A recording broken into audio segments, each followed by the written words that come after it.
Hi, everyone. This is Jillian with Court Junkie. Court Junkie is a true crime podcast that covers court cases and criminal trials using audio clips and interviews with people close to the cases. Court Junkie is available on Apple Podcasts and podcastone.com.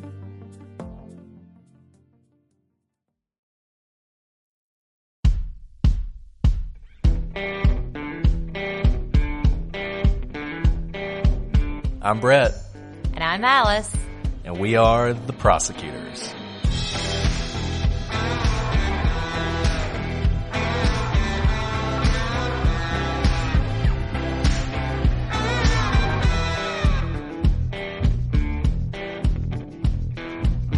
Today on the Prosecutors, it's perhaps the most famous case in American true crime.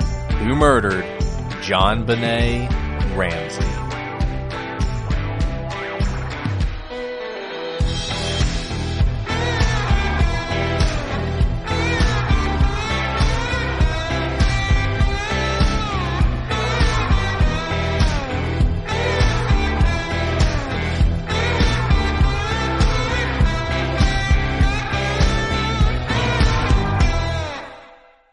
Hello, everybody, and welcome to this episode of The Prosecutors. I'm Brett, and I'm joined, as always, by my co-host par excellence, Alice. Brett, that was like really good pronunciation. Oh, yeah. I don't totally know what it means, but something I don't either. To do with excellence? I think I assume it means really good and not like below excellent or something. You know what I mean? That would be. Or it's like, what if it was like subpar excellence? Right. It's like all those words that people say that they don't. We all do this, that we don't know what they mean. Like, that have the opposite meanings of what you think. It's like on The Simpsons where the guy sees the thing that says it's inflammable. Inflammable. It means it's not flammable. It's like, no, actually. It doesn't. So, what are you going to do? But anyways, I think this is a good one. You may have just changed a bunch of lives out there. They're like, what? Inflammable? Oh, no. I mean, it's really dangerous to have flammable and inflammable mean the same thing. I mean, maybe it's just me, but that does seem like a problem. But that's a really good point. That's a super good point. Anyways. See, Alice and I, we're just blabbing here because we are terrified. We're stalling, shall we say? Stalling. Stalling's a good word. We are stalling because so Brett texted, was like, "Are you ready to record?" And I had, just gone for a quick walk around the neighborhood, and on the whole walk back, I was like, I want to walk slower because I can't believe we're actually diving into this. Everyone's going to be unhappy. I don't know what our conclusion is yet, but I know everyone's going to be unhappy because this is one of the most heated cases, and the opinions in this case are just they span the spectrum. It is rare that you go into a case knowing you're going to make everyone angry that listens to you about it, but I do feel like we're probably there because there's a couple things about this case. Number one, it's huge and there's so much written on it. And this is the longest outline we've ever done by far. It's insane. I don't know how many episodes this is going to take. All I got to say is buckle up. If you hate JonBenét Ramsey, come back in a couple months because this is going to take a while and we're going to take our time. We're not going to rush this. We're going to walk through it. We thought of different ways to do it. Should we assume everybody already knows everything and do it a little differently? And at the end of the day, we said, no, we're not going to do that because number one, not everybody knows everything. I doubt there's anybody listening who's never heard of this case, but maybe they haven't really dove into it. So we're going to do it just like we do every case. We're going to walk through as many of the facts as we can, the timeline. I guarantee you we will not mention something that you think is important. If you are listening to this podcast, we are going to skip something. It is just not possible. Also because there's so much written on it, some of it is debated as to whether it is in fact evidence. And by some of it, she means all of it. Okay, fair. I was trying to be a little hopeful. I mean, this case has fewer, to have as much information out there as we have, the number of concrete facts we actually have approach zero. Everything is debated, and you're going to see that as we go through. And so we're going to try and present to you sort of both sides of things to try and help you understand that. I do want to, before we dive in, I just want to cite some sources because there are so many. We've used a ton. There are going to be a ton listed on the website, and they are all worth checking out. Lots of different news articles, which obviously we'll link to. Some books that we read on this. Listen carefully, The Truth and Evidence in the JonBenét Ramsey case. The excerpt from The Cases That Haunt Us by John Douglas and Mark Olshaker. We Have Your Daughter by Paula Woodward. Perfect Murder, Perfect Town, which is another book on this case. Foreign Faction by James Kohler. Who Killed JonBenét Ramsey by Dr. Cyril Wecht. And Jonbenet by Steve Thomas. So we read all those books to some extent. There was one or two that didn't get as far into because they were kind of absurd and dropped those. CandyRose.com has all the documents in this case, so you should check that out. JonBenétRamsey.pbworks.com is another case. We are going to be citing from those a lot. We're not going to tell you every time we cite from all these different things just because we don't want to bore you to death with citations, but we just wanted you to know what all we're looking at. We've read a lot of folks on Reddit. We'll mention some of those who've done a lot of work on this case. At the end of the day, the thing is, this case is now 25 years old. And the amount of work that has been done on this case by web sleuths and journalists and Redditors and podcasters, there's just so much out there. So we're just laying all this out there for you ahead of time. So you know, if you listen to this podcast and you're fascinated by this case, like a lot of people are, you got a ton of rabbit holes you can dive down. And those rabbit holes, we have been working on this outline for quite some time. But having said all that, I don't want to delay any longer. Like I said, we are totally stalling here. I was going to say, we're trying to delay, but I hear you. We're going to dive into this case. And I want to start this case with a riddle. And the reason I want to start this case with a riddle is because I feel like this riddle exemplifies in some ways the way we're going to look at this case and the way I think you have to look at this case. Alice has heard this riddle before, so Alice, don't give the answer away. I'm going to give you the riddle, and then I'll tell you the answer. I promise you. I will tell you the answer, but I'm going to give you an opportunity to answer the riddle first. So here we go. There's a woman, and her mother dies. She goes to the funeral. She's sitting up front where people tend to sit when a family member dies. The funeral is just about to start when the doors to the church open. And she turns and she looks back, and a man walks into the church. And immediately, despite the circumstances, despite how sad she may feel that her mother is dead, she immediately falls in love with him. It is love at first sight. Not a great meet cute moment, but it is. It's love at first sight.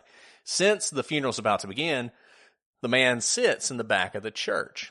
So the funeral ends, the woman jumps up, she wants to make her way to the back to say something to this man, but there are all these mourners, and they're stopping her, and they're giving her their condolences and telling her how sad they are, and by the time she gets to the back of the church, the man's gone. And so she turns around and she asks everybody there if they know who that man is, and every single person she asks says, no, don't know who it is, no idea. 2 weeks later, this woman's sister is murdered. The police do an investigation, and they realize that the woman is responsible for her sister's death. They bring her in, and she confesses to everything. So here's the riddle. Why did the woman kill her sister? And we're going to give you a couple seconds. We're just going to sit here for a couple seconds so you can think about this. If you want to think about it, go ahead and pause the podcast because we're about to say the answer, and I want you guys to have plenty of opportunity. So think about it, discuss it with your friends if you're listening to it with other people, and then hit play. Okay, here we go. So spoiler alert, the answer to the riddle is coming. You're still going to make someone angry that you said the answer to the riddle too quickly. I know. But anyway, here we go. Here it is. So the woman killed her sister because she figured if the man went to her mother's funeral, he would probably come to her sister's funeral as well. That's why she did it. Oh. Now. That's really good. And also really dark. Really dark. It's really dark. And if you've seen this riddle before, you know that it's often presented not as a riddle, but as a test for psychopaths. And there's a reason for that. Most of you out there probably did not come up with that answer. You probably came up with something strange, like the man was really her sister. That's one you get a lot. The man was having an affair with her sister, something along those lines. And the reason you're doing that is most people, and the reasons people say this is a psychopath test is because psychopaths think of things as they treat people as a means to an end. So they use people. In whatever actions they take, they use people for their own end. And generally speaking, we think of good people, and the good way to treat people is people are ends unto themselves. You don't use people. You're trying to like make other people happy or build community or whatever. So, and most people would not murder someone solely to help their own ends, right? They wouldn't do that. They wouldn't kill their sister just in the hopes of bringing the guy back to the funeral. A psychopath would do that because he's thinking of the sister as a simple means to an end. But most people need a reason. So what you do when you hear this riddle is you are inventing reasons for why the woman might have killed her sister. So there's nothing in the riddle that would make you think that it's really, her sister is now become a man and this woman didn't realize it. And when she found it out, she murdered her sister because she couldn't live with it, right? There's nothing in the riddle that would make you think that. There's nothing in the riddle that would make you think the sister is having an affair with a man. In other words, there's no evidence. There's no evidence of those theories that most people go to. And I've told a lot of people this riddle, and most people don't get it. But I had one friend who I told the riddle, and they said, the answer to this is so obvious it can't be this. And I was kind of excited by that because I'm like, oh, really? What is it? And they said, well, she killed her sister because she hoped he would come to that funeral as well. And of course, then I called him a psychopath, and I was like, this is hilarious. You're a total psychopath because I'm a bad person. And they said, no, it's just that if you look at what you have, if you look at the evidence that you have in the riddle, that is the only conclusion you can come to. You can only come to another conclusion if you add evidence. Well, that's a good lawyer, whoever that is. I know. And this was a lawyer who said this. So why am I bringing all this up? Because we have a case here. We have a riddle. That is what we have. The Jonbenet case is a riddle. It might be the greatest riddle in all of true crime. And we have a limited set of facts. And what I'm going to challenge everyone to do is to attempt to judge the case and judge the various theories in the case based on the facts we have and leave speculation aside. And that's really hard. And we're going to talk about where the speculation comes in. But we're going to try and do this just based on the evidence, and then we're going to come to what we come to. Having said that, there's a lot of problems with the evidence in the case. We're going to talk about that. I know that. But to the best of our ability, we're going to try and leave speculation aside. Brett, I am so excited to tell you that the Prosecutors podcast is brought to you by Progressive. Progressive helps you get a great rate on car insurance, even if it's not with them. They have this nifty comparison tool that puts rates side by side, so you choose a rate and coverages that work for you. So let's say you're interested in lowering your rate on your car insurance. Visit Progressive.com to get a quote with all the coverages you want. You'll see Progressive's rate, and then their tool will provide options from other companies, all lined up and easy to compare, so that all you have to do is choose the rate and coverages you like. Progressive gives you options so you can make the best choice for you. You could be looking forward to saving money in the very near future. More money for, say, a pair of noise-canceling headphones, an Instapot, more puzzles, whatever brings you joy. Get a quote today at Progressive.com. It's one small step you can do today that could make a big impact on your budget tomorrow. Progressive Casualty Insurance Company and affiliates. Comparison rates not available in all states or situations. Prices vary based on how you buy. So, with that, Alice, do you want to talk about some of the more interesting sources? We talked about some of the sources, but there are some sources that people don't really talk about that we wanted to talk about before we dove into this. Sure. So in addition to the many books that Brett just listed, and I will say this again because this is no surprise to all of our listeners now, Brett is the most prolific reader I've ever met, and probably the most prolific writer, but definitely the most prolific writer ever. So if you can't get through that list of books, you are not the only one. Don't worry, it's only Brett. Now, in addition to the books, documentaries, online resources, and leaks in this case, we know that there is a surprising source of information that we haven't listed yet, and that is federal litigation. That litigation resulted in a summary judgment opinion by Judge Julie Carnes. At the time, Carnes was a federal district court judge. Subsequently, she was elevated to the 11th Circuit Court of Appeals. And before she became a judge, she served as an assistant United States attorney for several years. So, summary judgment means that there is no trial. There is a judgment on the papers, and I'll go more into what that means, by the judge that grants judgment to one of the litigants. So the way trial works is that there's two parties. Always two parties. That's why there's a V, right? A versus B. And even though in life there's not always one side who wins, in court, someone has to win, so to say. And if it is a civil case, not criminal, if it's a civil case, there is a stage where you can file a motion for summary judgment.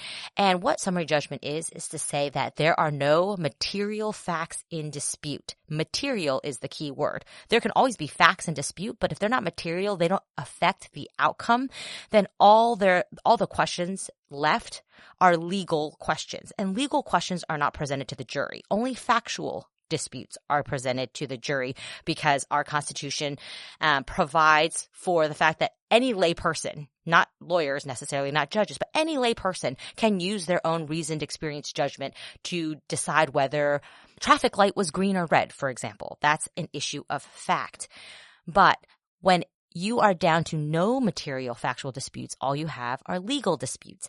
And our court of law determines that those disputes are resolved by judges. And so when you file a motion for summary judgment, either side can file it, and you're saying, here's what we know to be undisputed facts, and these are the facts that you need to reach the conclusion. All the other facts, they don't actually matter. So we don't have to go through the trouble of a trial. Judge, you can just resolve the legal issues that may exist here, find these facts to be undisputed, and grant judgment to us.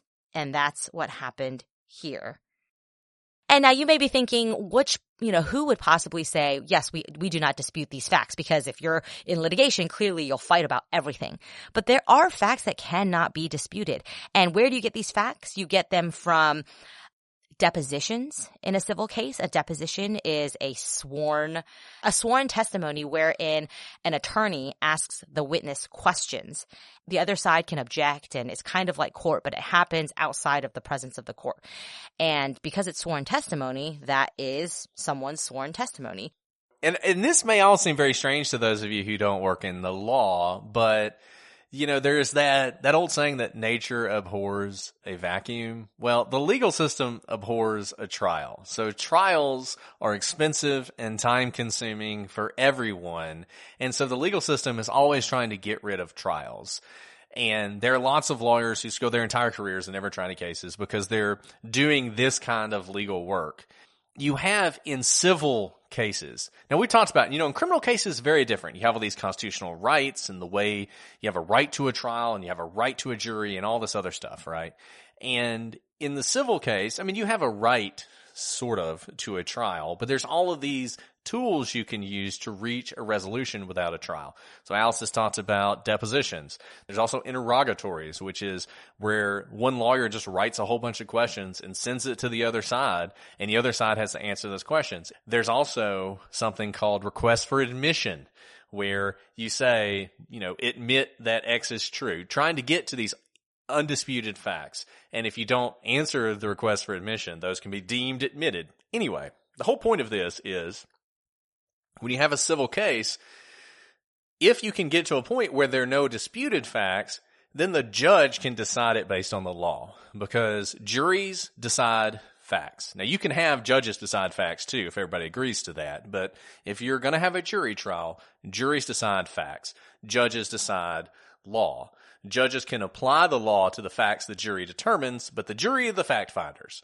And if you have a case where there are no disputed facts, where everybody agrees to what happened, then it can be the judge who decides just based on the law. And you see this actually a lot, that there will be these agreements on what the facts are. Now, Alice also said you're not going to have every fact undisputed, but it has to be material.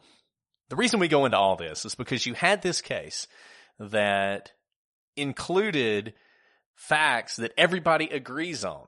I'll give you an example before we dive into this. So if you read Scott Thomas's book, Thomas, by the way, is the lead detective from the Boulder Police on the JonBenét Ramsey case. And so Thomas, when it was all over, he writes a book. And the book it's very good. I mean, it's a very good read. It's very controversial. It comes to a very definitive conclusion. And in the book, there is some discussion about whether or not Patsy Ramsey was wearing the same clothes on the day after JonBenét, or on the day that JonBenét went missing, as she was the night before. There's this whole discussion about this, because in Thomas's mind, if she is wearing the same clothes, that is an indication that she never went to sleep the night before, indicating to him that she might have been doing something like murdering JonBenét. She spent the whole night doing that. She never bothered to change clothes. And then the police show up, and there's your evidence. That's evidence that she did that, because otherwise you would expect her to change clothes. And so he goes through this whole thing trying to prove that she never changed her clothes. Well, in this litigation, Patsy Ramsey admits she didn't change her clothes, or she admits that she was wearing the same outfit the next day. Now, she says she put it on, but she admits she was wearing the same outfit. So that's an undisputed fact. Whatever else we can say about this case, that is an undisputed fact, and we know it because it's in that opinion, and it's been admitted to by the side that you would think, if he was going to dispute it, they would be the ones to dispute it. That is huge. Notice the nuance in what Brett just said. This is exactly what you do when you respond to questions in a deposition or in a request for admissions, is she admits that she's wearing the same outfit, but doesn't admit that she was wearing it the entire time in between. But also note that you may be saying this means nothing, but this is all we have to go on. I mean, this is pretty much as good as any evidence you're going to get. The fact that Patsy's side is admitting to this undisputed fact. So keep that in mind as we can maybe get vocal on how much weight we should put on this evidence. And really quick note for those of you who are a little confused about if a judge can determine facts, if both parties agree to waive a jury trial, that's called a bench trial. So if any of you who've heard the term bench trial, that's what it means. It's a trial just before a judge, not before a jury. Right. But you have to choose to do that. So usually you're going to have a jury, but if you decide, you can have a judge decide it. And a lot of times in like a really complicated case, maybe a case with a lot of scientific stuff, people will choose to have a bench trial and they'll go that direction rather than having a jury trial. I worked on like a 3-month-long bench trial that was a patent litigation case, and there was a good reason they went bench trial, because I think a jury would have hated both sides because it was just scientific gobbledygook for 3 months. Yeah. And then sometimes you'll see these copyright trials that become, or IP litigation that become bench trials, and the judge will be this 85-year-old guy, and he's trying to figure out how, Apple works or whatever. There's some famous examples where maybe that's not the best way to do it, but it's just how the system works. Now, the whole reason we say this is because we have that, we have these facts that nobody disputes.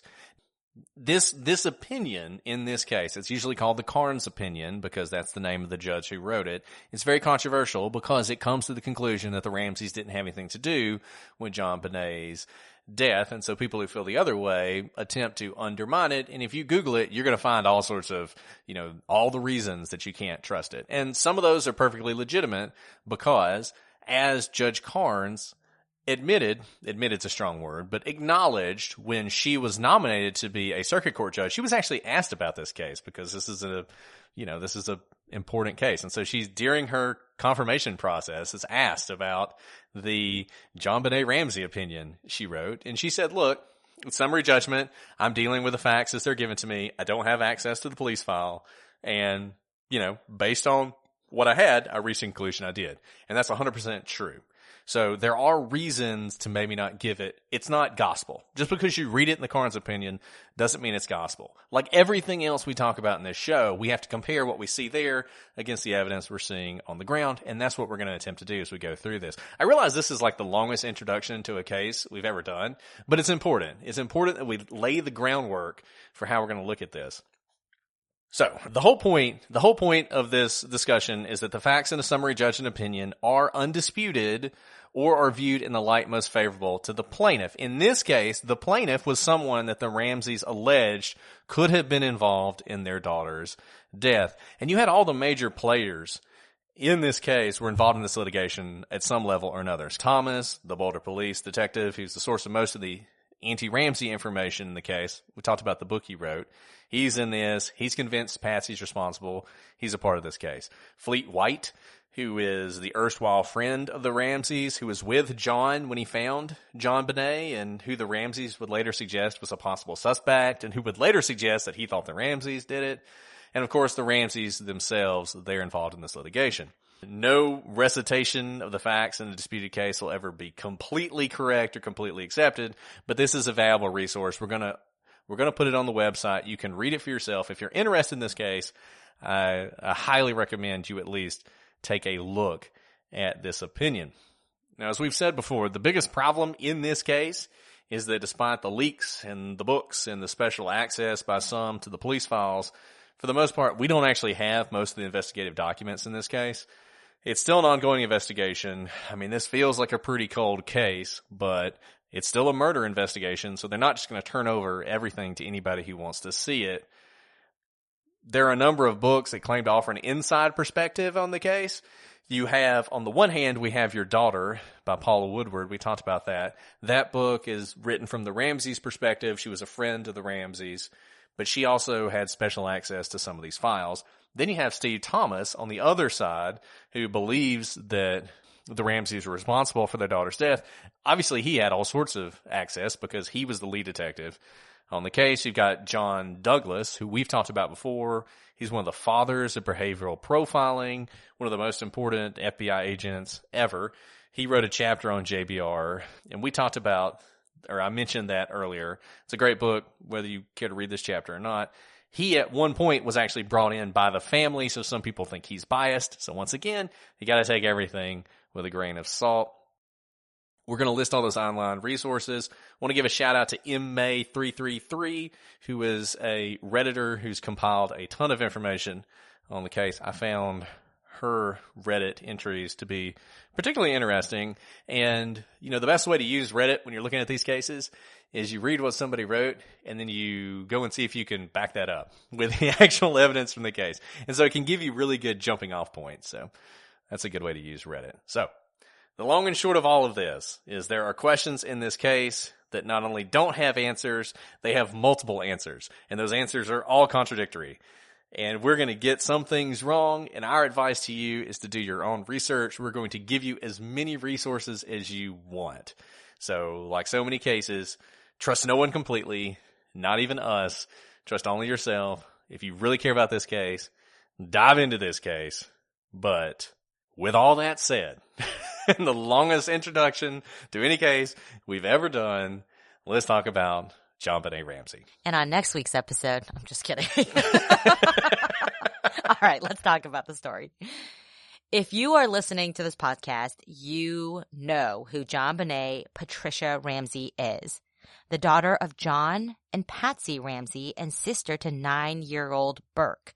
She and her well-to-do family lived in Boulder, Colorado, and they lived a life that from the outside might have appeared to be perfect. But perfect life or not, it all came crashing down on Christmas Day, 1996, when a little girl was murdered and an enduring mystery born. We'll do an in-depth timeline like we always do, but to set the scene, here's an overview of what happened that day. Everything about the case is controversial and in dispute, so take all of this with a grain of salt. We'll dig into the disputed parts of the timeline later. But Brett, why don't you set the scene for us? Sure. JonBenét Ramsey, JonBenét Patricia Ramsey. She's named for both her father and her mother. I listened to the True Crime Garage. They did a 6-parter on this, which is a lot for them. They never do more than 2, maybe 4 episodes on a case, but they did 6 on this. And I think Nick said she might have been the only person in America who had that name, JonBenét. It's a very unique name, and probably a name you never would have heard had it not been for this. As Alice said, this all begins on Christmas Day, 1996. So the Ramseys put JonBenét to bed around 9 p.m. The next morning, the family had plans to leave Boulder, Colorado, and travel to a family gathering. At around 5 a.m., Patsy Ramsey woke to find a 3-page ransom note on the stairs. The note claimed that someone had kidnapped JonBenét. According to the ransom note, her parents would need to pay $118,000 for her safe return. The note stated that the kidnappers were going to call between 8 a.m. and 10 a.m., quote-unquote, tomorrow, with instructions for how to drop off the money. Between when the note was found and that afternoon, police officers, friends, and family members searched the house. None of them found JonBenét, but they did manage to wander all over the home, ruining any evidence that might have been found there. Which, we're going to talk about this a lot, but every disputed case you talk about, at some point, someone is going to claim that the police ruined the scene, that there were too many people on the scene, there were too many people wandering through the scene, they, destroyed a lot of evidence or brought in a lot of new evidence, whether it's the Michael Peterson case, or the Darlie Routier case, or the Dr. McDonald case. I mean, whatever case it is, somebody's always going to make that claim. In this case, it is 100% true. We're going to talk about that more once we dive into the facts of it, but there is no doubt that the police, from the very beginning, messed this up by not, once they had a kidnapping, deciding that the entire home was a crime scene. Essentially, the only thing they treated as a crime scene was her bedroom, which was absurd. But they are tramping around this house looking for her body. At 1 p.m., one of the officers on the scene suggests that John, who is JonBenét's father, should search the house again to keep himself busy. This time, he goes into the basement and enters the wine cellar to find JonBenét's body. She has duct tape over her mouth and a cord wrapped tightly around her throat by way of a garrote made from a broken paintbrush. There was a paint set just outside the room where JBR was found. It belonged to Patsy, and the paintbrush appeared to come from it. I know we're not going to get on too many tangents yet, but the first thing that struck me so far of setting the scene, Brett, is that this is a kidnapping of a young girl, but they are searching the home, not the neighborhood, necessarily for, and you said body, because there's no indication that it's been a murder yet.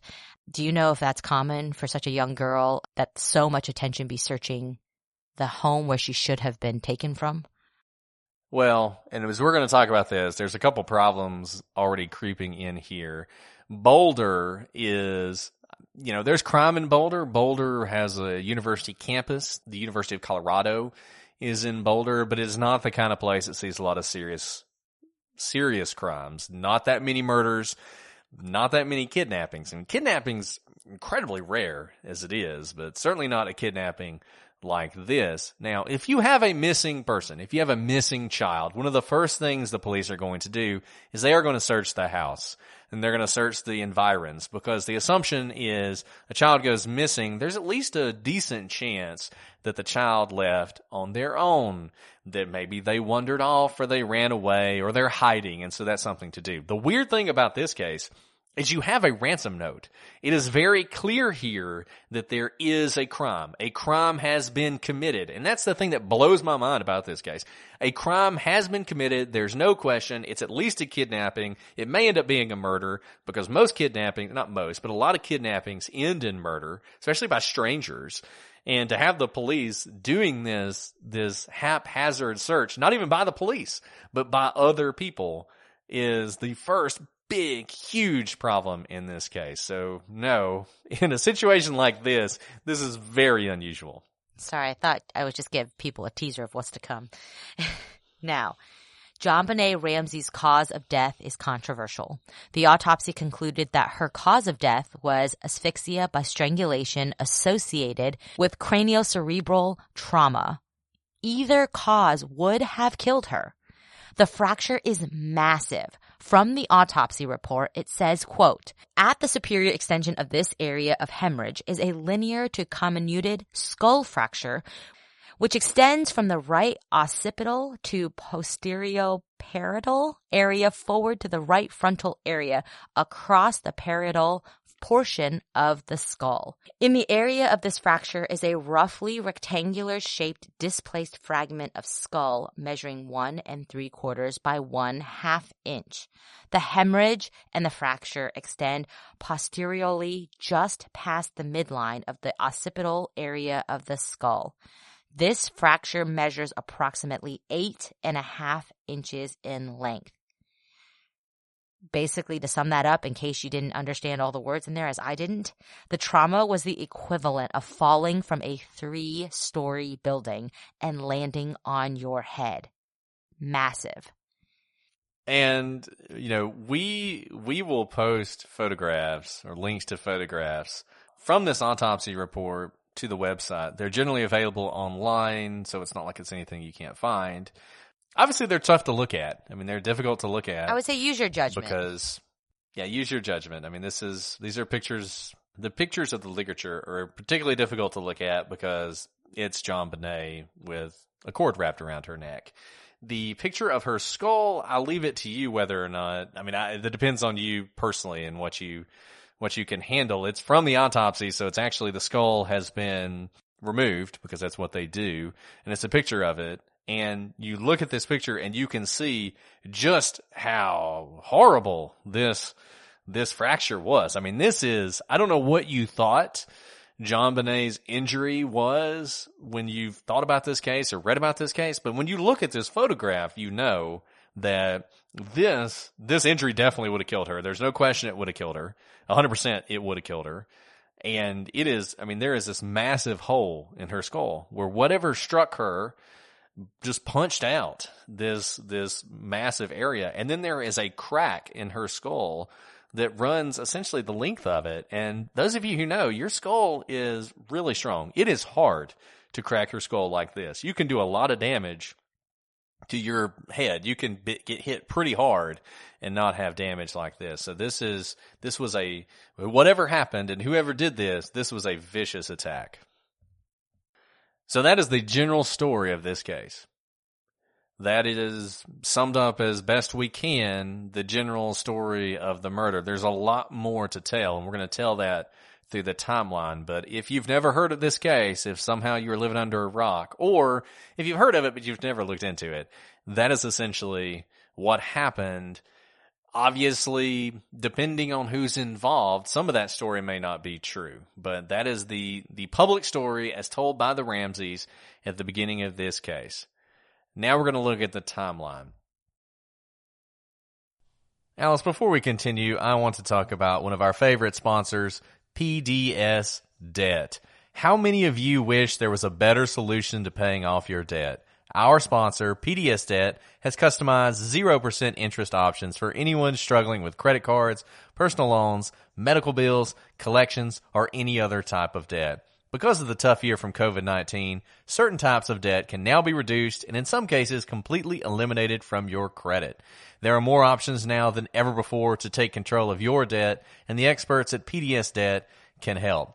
PDS Debt is giving our listeners a free debt analysis and copy of their credit report just for completing the 30-second online debt assessment at pdsdebt.com/ Prosecute. You will receive a full breakdown of all the interest you shouldn't be paying each month and multiple options on how they can help get rid of it. I mean, Brett, this is such a great deal because if you're making payments every month on your debt and your balances aren't going down, then this program is for you. The average American with credit card or personal loan debt over $5,000 ends up paying back 2.5 times what they originally spent. Now, PDS Debt rolls all of your payments into one low 0% interest monthly payment. Everyone with over $5,000 in debt qualifies, and there's no minimum credit score required. Bad and fair credit are accepted. Save thousands in interest and fees and pay off your debt in a fraction of the time. So, PDS Debt is offering free credit reports to our listeners just for completing the quick and easy debt assessment at www.pdsdebt.com/prosecute. That's pdsdebt.com/prosecute. Take back your financial freedom today by visiting pdsdebt.com/prosecute. This timeline comes from a lot of different sources, but a great source and one I recommend is this website, JonBenétRamsey.pbworks.com, and there's another website called A Candy Rose. We're going to link to both of these. These websites look like they were designed, they probably were designed in like 1997 and never updated. So they're very strange and they're very difficult at times to navigate. But if you can figure out how to navigate them, pretty much everything that is public in this case is on these websites. And there is some public information. Like I said, there's plenty of the case files that most people have never seen, but there is public information out there, and you can find most of it here. And they put together a really good timeline. So we're going to use the timeline. We've edited some, we've taken out some stuff we don't think is important, but don't call us and tell us we've been plagiarizing, because we're going to read you from this timeline. For our purposes, we're going to start December 20th through the 24th, 1996. You can go back further than that if you want to, but we're going to start here. So on December 20th, Access Graphics, which is the company that John Ramsey is the head of, it has recently been purchased by a large defense firm. It is the company that is enabling John to live a very wealthy lifestyle. On this day, they have a luncheon party to celebrate their $1 billion in sales that they have hit. That is obviously a momentous accomplishment to sell $1 billion worth of anything. I don't care what it is. This is a company that has 300 employees. They're hosting this luncheon party to celebrate this at a fancy hotel in Boulder, and this is reported on in the Daily Camera. We bring this up, obviously, because there is a ransom note in this case, and if that ransom note is legitimate, you might think, and John Ramsey has said that this might have been the moment where this crime started. If you think there was an intruder involved, it could have been that person learned about this, learned about John Ramsey, and decided he was a target for blackmail or for a ransom demand in this case. So JonBenét Ramsey is what's the word to use? JonBenét Ramsey is a child beauty queen. It's something that everybody knows about her. It's one of the reasons this case has been so fascinating.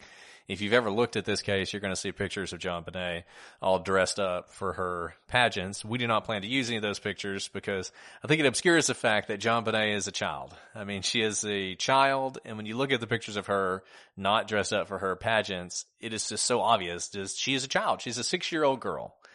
And I don't want to judge whatever Patsy and the fact that her child was involved in these pageants. It is very controversial. And if you've seen any of the pictures, you know why. There is a lot of what seems like sexualization of a 6-year-old going on in these pageants. If you ask the Ramseys, they will tell you that JonBenét loved doing this, that it made her feel close to her mom, a former Miss West Virginia. In fact, Patsy's entire family had been involved in pageants. They were a pageant family. Her sister had been involved in them. Her mother had been involved in them. Patsy had been in the Miss America pageant. It was something they were passionate about. And it was something that she wanted her daughter to be involved in. And according to them, her daughter really enjoyed it. And she may have, I'm not one to say whether she did or not, but she's taking part in these pageants at the time. Why is this important? We're going to talk about some of the pageants she was in. Once again, either this was a intruder who took JonBenét for a ransom, in which case that party that Access Graphics had might have been really important. It's also possible this was a pedophile who targeted JonBenét Ramsey because they were attracted to her, in which case the fact of these pageants might be important. And these are all paths people have gone on.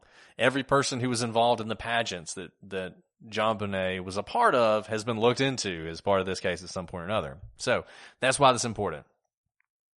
On the 20th, JonBenét appears in the Rock Around the Clock performance at High Peaks Elementary School, where she puts on her talent routine that she does for her pageants. That year, I believe she had been named Little Miss Christmas or Little Miss Colorado Christmas. She was involved in a ton of these, and she was always winning them. She was really good. Her mom obviously knew what she was doing. They were willing to spend money on the best dresses and the best makeup and the best hair, like all that stuff, right? So she was winning these things left and right. Her whole house is covered up with trophies that JonBenét has won. On 12/21, following up on that Access Graphics party, the Daily Camera writes a business article, or an article in its business section, on the fact that Access Graphics has reached $1 billion in sales and celebrating John for all he has accomplished. On the 22nd, the next day, JonBenét is appearing once again in a beauty pageant, this time at the Southwest Plaza Mall in Boulder. And obviously, any number of people could have attended that event. By the 23rd, Christmas Eve, the Ramsey Christmas party happens. The Ramseys host this Christmas party. They have approximately 30 guests attending, and they have former journalism professor Bill McReynolds playing Santa Claus. Why is this important? Because once again, if this is an intruder, this was an opportunity for at least 30 people to learn more about the layout of the Ramseys' house, which will become important later. Bill McReynolds, who played Santa Claus, will also become important later. That night at 6:47 p.m., something happens that either is incredibly significant or not significant at all. I don't think there's any in between on this. And that is a 911 call that is placed by someone at the party. It is answered by police dispatcher Teresa Hillary. The caller hung up without saying anything. The police were dispatched to the home because that's what happens when you have a 911 hang up. The police actually attempted to call back, but all they got was the answering machine. So they go out to the home and essentially are told there's no emergency, could have been anything, but it's not a problem. And they leave without really doing any more investigation than that. I say this could be important because it just could be important. It also could just be a kid dialing 911, which I think is probably the most likely explanation for what is happening here. Given what is going to happen in a couple days, a lot of people have really looked into this as one of those coincidences that seems like don't actually happen in real life, but in fact happen all the time. Right. I mean, and especially thinking, it could have been knocked over. A kid probably did it, but it could have been an accidental dial from an adult, anyone at the party. Hang it up. It's loud. They call back, answering machine. But let's keep going. On December 24th, now it's Christmas Eve. An article appeared in the Boulder Daily Camera regarding that Ramsey Christmas party. I think this is very interesting because it's being written about because it's the Ramseys, not because of the size of the party. 30 people attending is not a small party, but it's certainly not, the blowout of the century. And I think this sort of gives you an idea of who the Ramseys are in Boulder. They're people. I've had some parties at my house, but nobody ever wrote a newspaper article about it, Absolutely, absolutely. And so, the fact that John Ramsey is appearing in the local paper twice in a span of a couple days, says something about their status, that people care about reading their articles. People care about knowing about them. They are someone that are known to people outside of their immediate circles, people who want to know who they are, who are not their immediate friends. On that same day, JonBenét played at her friend Megan Kostanik's house and told Megan's mother about a secret visit from Santa. You could chalk this up to just child, innocence, excited about it's Christmas Eve, that Santa did come, in fact, the day before to the Christmas party, or just some fanciful story that she's making up because it is a magical time of year. But she does tell Megan's mother about a secret visit from Santa. And this is another one of those things you just want to put a pin in, because we're going to come back to it. This is kind of like the 911 call. There's not really much more to say on the 911 call, but there's more to say on this. Is this a really significant thing that's happening in this case, or is it just a throwaway thing? And this one, more than the 911 call. I mean, the 911 call is just kind of weird and interesting, and it makes you wonder and it makes you think, but there's really not much more to say on it. This thing that JonBenét said the day before she was killed is something that people have really pored over and thought about. We're going to talk about it more later, but for now, we'll continue with the timeline. So, same day, Christmas Eve, the Ramseys attend twilight service at St. John's Episcopal Church in Boulder, as many families probably do on Christmas Eve. Now, later that night, John retrieved JonBenét Ramsey's bike. This was around 9 p.m. He gets her brand new silver girl's bike stored in their neighbor's house, Joe Barnhill's garage, and places it under the Christmas tree for JonBenét. And again, this is something I see lots of parents do, especially with a big gift like a bike. It's not easily hideable in your own house, because I don't know about you, Brett, but I definitely hunted all over my house for Christmas presents as a kid. And so John had gotten this bike for JonBenét and just hid it next door. And it was 9:00 that night that he went to go get it so that he could put it under the Christmas tree for Christmas morning. And in preparing for Christmas morning, the Ramseys get all of the stashed gifts that are wrapped and ready for prime time from the basement area to bring up to the Christmas tree that night. Which is all, like Alice said, very normal stuff. This is what you would expect from a family getting ready to celebrate Christmas. What's interesting about the gifts from the basement area, we're going to spend a lot of time in this basement and talking about the basement and the layout of this basement. One place that the Ramseys would keep presents was this quote-unquote wine cellar where JonBenét's body is eventually going to be found. In fact, presents were found in this area after JonBenét was found. It's a little unclear exactly what those presents were for. Some of them were open. It's weird. But in any event, this is a place they kept the presents because it was not a place that JonBenét and her brother Burke would go. They did not tend to go back into this wine cellar area because it was dark and it was dirty and it was kind of moldy. And it just wasn't the kind of place kids were going to go, so it was a good place to put the presents. Like Alice said, we all did this, right? We all searched our houses for presents before Christmas especially, but maybe even before birthdays or whatever, looking to see what was there. And I'm sure these kids did the same thing. And every parent has a place they can put stuff where they know their kids are not going to go. And this area was one of them, and that may or may not be significant as we continue on to talk about this case. So we have barely even scratched the surface of this case, and we're already like an hour into it. So once again, this is going to be you got to bear with us, guys, on this one. I mean, there's going to be people who are listening to this show for the first time, and they're never going to listen to us again because they're like, oh my goodness, these guys are taking forever. But we're going to take forever on this case because it deserves forever. And we're going to do as many episodes as we need to do, and we're going to go through this thing, and we're going to talk about all this evidence, and that's what we're doing. And I promise you that next week when we talk about this, there'll be a lot less introduction and a lot more diving into the facts. But where we are now is we're getting ready for Christmas Day, December 25th, where a lot of things are going to happen, including this crime. We are just at the beginning of this, like I said. This is There's so much to talk about, and I'm very excited to talk about it with you guys. But we're going to leave you now. This is all we're doing for today.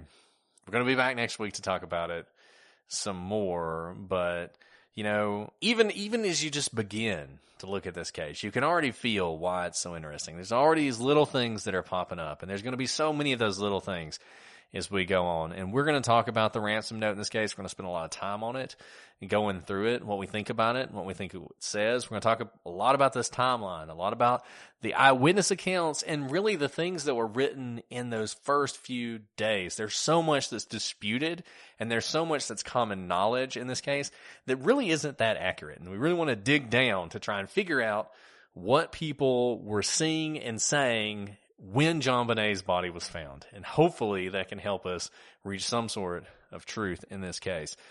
I don't know, Alice, what do you think? I'm excited about doing this, but it is scary. It's a scary case. It's scary because of all the things we already spent the first half of this episode talking about. So, you know what? Now that we started, let's do it. Like, I'm committed. We're here until whenever we finish this outline. There you go. Let's do a 10-hour episode right now. I may not be in for that. For those of you, so we give you plenty of books to read if you want to read in between now and our next episode. There are some documentaries to watch on this. There's a ton of documentaries to watch on this. One that is really good and really different is called Casting JonBenét. I believe it was on Netflix. It might be. Where did you watch it, Alice? Did you see it on Netflix? I think or somewhere Netflix, else? yeah. Yeah, I'm pretty sure it's on Netflix. Excellent. It comes at the case from a completely different perspective and shows you all the sort of different, it's not a real in-depth discussion, but it shows you all the sort of different possibilities for what happened. So it's a great overview of the case if you don't really know a whole lot about it. And it's, even if you do know a lot, it's such a different perspective on the case that it's worth watching. Another thing you can watch is the CBS documentary on this case, which resulted in a massive lawsuit. We will be posting, we've actually already posted this to our website because it was interesting for other reasons, but the CBS documentary reached the conclusion that Burke Ramsey was responsible for this case, resulting in a multi-billion-dollar lawsuit against CBS that CBS eventually settled for a lot of money, probably. The documentary, I mean, I don't want to tip my hand because we're one episode into it. Whatever you think about the theory, the documentary itself is not very good, but it's almost worth watching just to see how bad a documentary can be. It's really bad. I mean, it's like the Scott Peterson documentary that we talked about a lot in Who Killed Lacey Peterson or whatever it's called, that we talked about a lot when we did the Scott Peterson documentary. It had flaws. It had a lot of flaws. The CBS documentary on JonBenét Ramsey, you could do an entire episode on the flaws in that. We're going to talk about a lot of them as we go through this, but it is something to watch if you just can't get enough JonBenét Ramsey. I think that's enough for today. We've blabbed long enough. Next week, we're really going to dive into this. We're really going to start hitting the high points on this and working through this case. But until then, if you want to talk to us, if you have your theories, if you have thoughts, if you have questions or comments, shoot us an email at prosecutorspod@gmail.com. Hit us up on social media at prosecutorspod. Check us out on YouTube. Find us on Reddit. If you don't like all the ads that were in this episode, join us on Patreon for ad-free episodes. I can't wait to hear what you guys think about this case. I know all y'all, we've gotten more requests. This is the most requested case that we've had. Everybody wants to hear about this case. So I hope that even though we're barely scratching the surface, that we're living up to what you want to hear. And I promise you, by the time we are finished, there won't be a whole lot we haven't discussed. So that's my guarantee for you as we continue on through this case. Well, Alice, do you have anything else you want to add before we sign off for today? No, but please come back. I promise there's going to be so much discussion. I can't believe we're an hour into this already. I know. This is all we've talked about, but it's okay. It's okay. This case deserved a lot of introduction, and it got it. But all right, guys. Well, we'll be back next week with new information on this case. Can't wait to discuss it with you. But until then, I'm Brett. And I'm Alice. And we are the Prosecutors.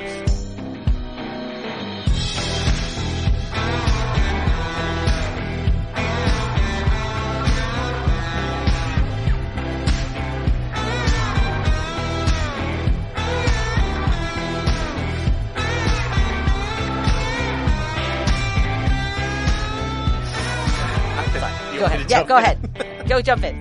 Save me from myself. Sorry. I'm just like going in circles in my brain. Right.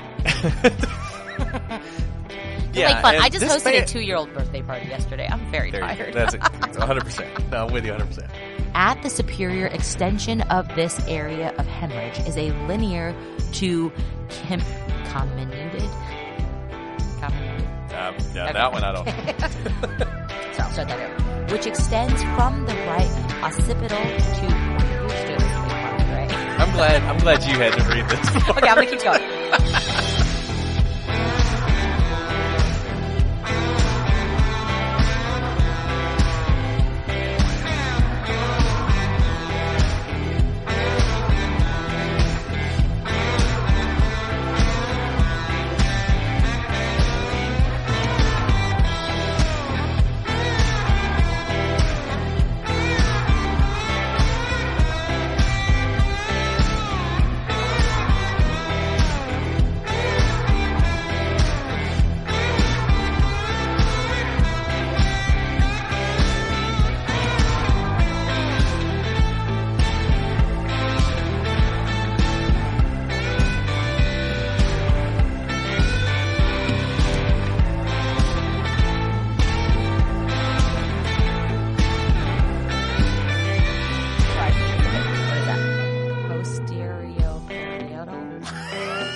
In the posterior. I can't do this. How about you just say in the area of the fracture?